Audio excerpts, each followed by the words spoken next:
Promises of God. Number 1, 2 Peter 1:4.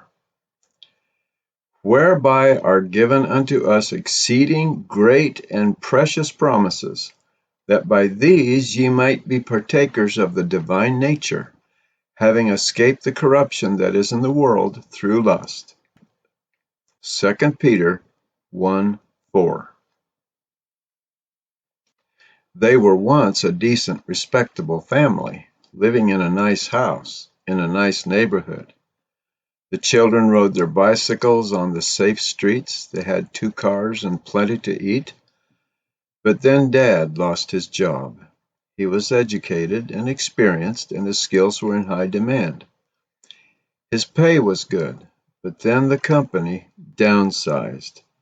Dad was out of work. Not to worry, he would get another job. But as time passed, there was no job. The money began to dwindle. Plans had to change. They started selling stuff: the extra car, golf clubs, the extra china, yard decorations, the bicycles, and finally the house. On this particular day, they were parked in a strip mall parking lot, their entire possessions crammed into the last remaining car.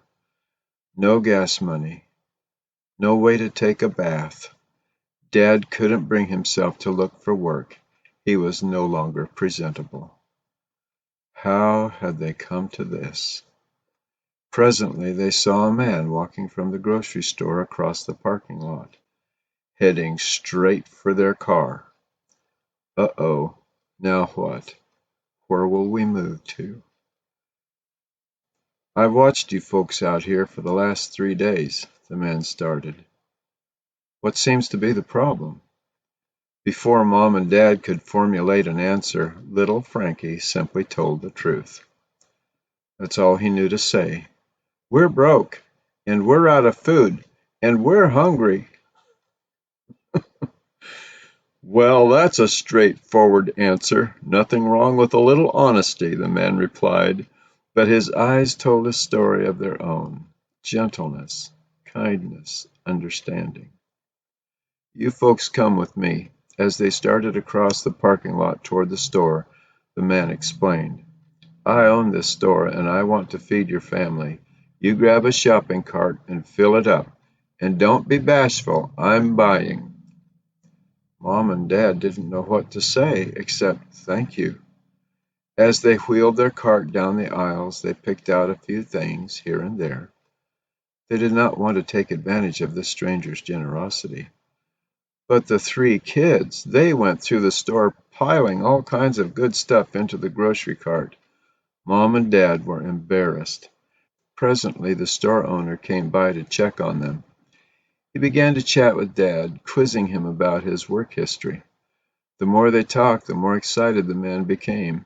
Listen, you come with me to my office. I think I have just the opportunity you need, and you look just like the man our store chain needs too. Ma'am, you and the kids can check out at Register 4. I've told Jenny that the tab's on me. What about it, folks? When the kind and generous store owner invites you to ask what you will, how do you respond? A little here and a little there? Or do you load up with gusto? The Bible is stuffed full of promises of all kinds of goodies, and there is no limit. God can do anything, anything. Why are we so timid, so reluctant when all of God's power and abundance is ours for the asking? He offers a storehouse of benefits. Ask, folks, ask. Believe his promises, for it is through his promises that we may have not only the stuff, but God himself.